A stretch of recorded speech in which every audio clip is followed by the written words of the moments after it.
Hi, I'm Sue Ann Ward. I am the priest at Grace Anglican Church in Waterdown. So there's a fellow I know who has an interesting response whenever I ask him, "How are you doing?" He always says, "I'd be better if I had a winning lottery ticket." He really seems to believe that having more money would make him more happy.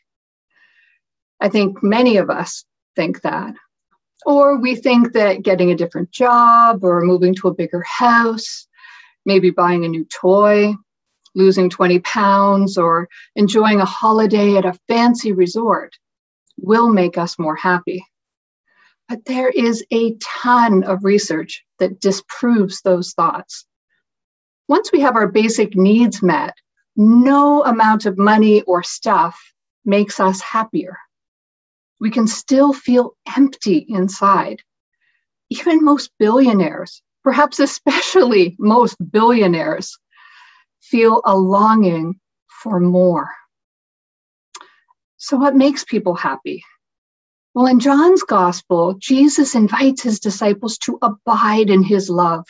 And he says, "I have said these things to you so that my joy may be in you and that your joy may be complete." The true source of happiness, of joy, is the experience of the presence of God. We experience joy when we know that we abide in God and that God abides in us. That is what we truly long for, not money or stuff or power or prestige. We long for the divine more, God. We long for the experience of abiding with God. When we experience that, we feel joy, complete joy. Perhaps you've had that experience, maybe when you've cradled a small child in your arms or danced with a lover, or just gazed up at the canopy of stars, or laughed long and hard at a joke shared with a friend, or joined in the singing of a deeply treasured hymn.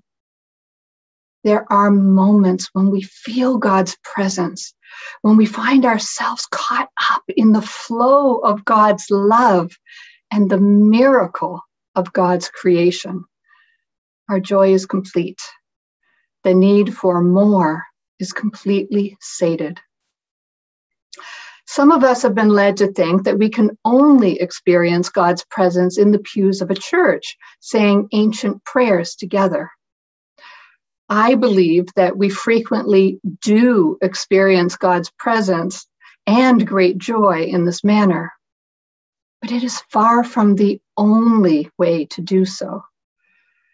The reason why we so often experience God in church is because we intentionally seek to be in God's presence when we worship. That's the key, intentionally seeking to be in God's presence. But God does not only abide within the walls of a church building. God abides in us and in all things. So we can experience the joy of being in God's presence anywhere, at any time, if we are intentional about doing so. If you are like me, and you get very busy with many facets of life all day, every day, then you have to be truly intentional about being aware of and present to the God in us and all things. We often get so busy, so goal-oriented, so results-focused, that we forget to make room in our consciousness for God. This is one reason why so many people embrace meditation and yoga. It gives people a framework of permission to set aside their busyness for a defined period of time to intentionally abide in God, to just be aware of God's presence.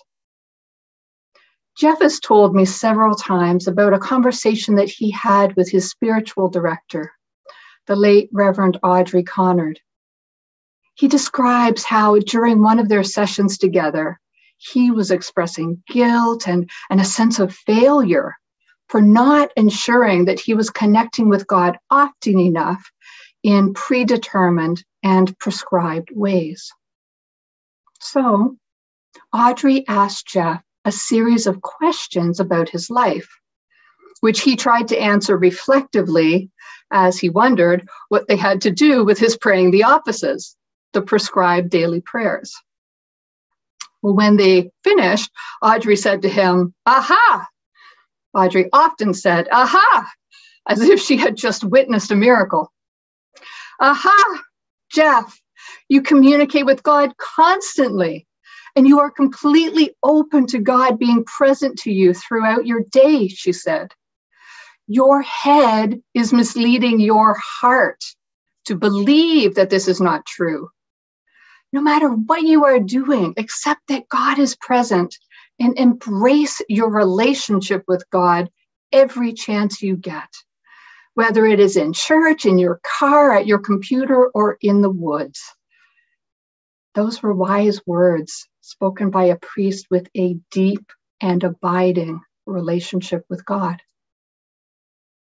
Jeff and I have found that when we are kayaking, we are especially able to be aware of and embrace the presence of God within us and around us. We see the light of Christ as the sun glints off the rippling water, and we hear the whispers of the Spirit as the breeze ruffles the leaves of the trees.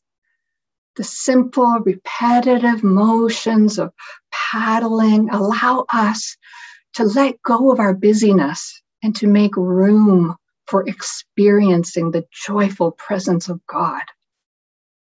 There are many ways and many opportunities for all of us to experience the joy of God's presence.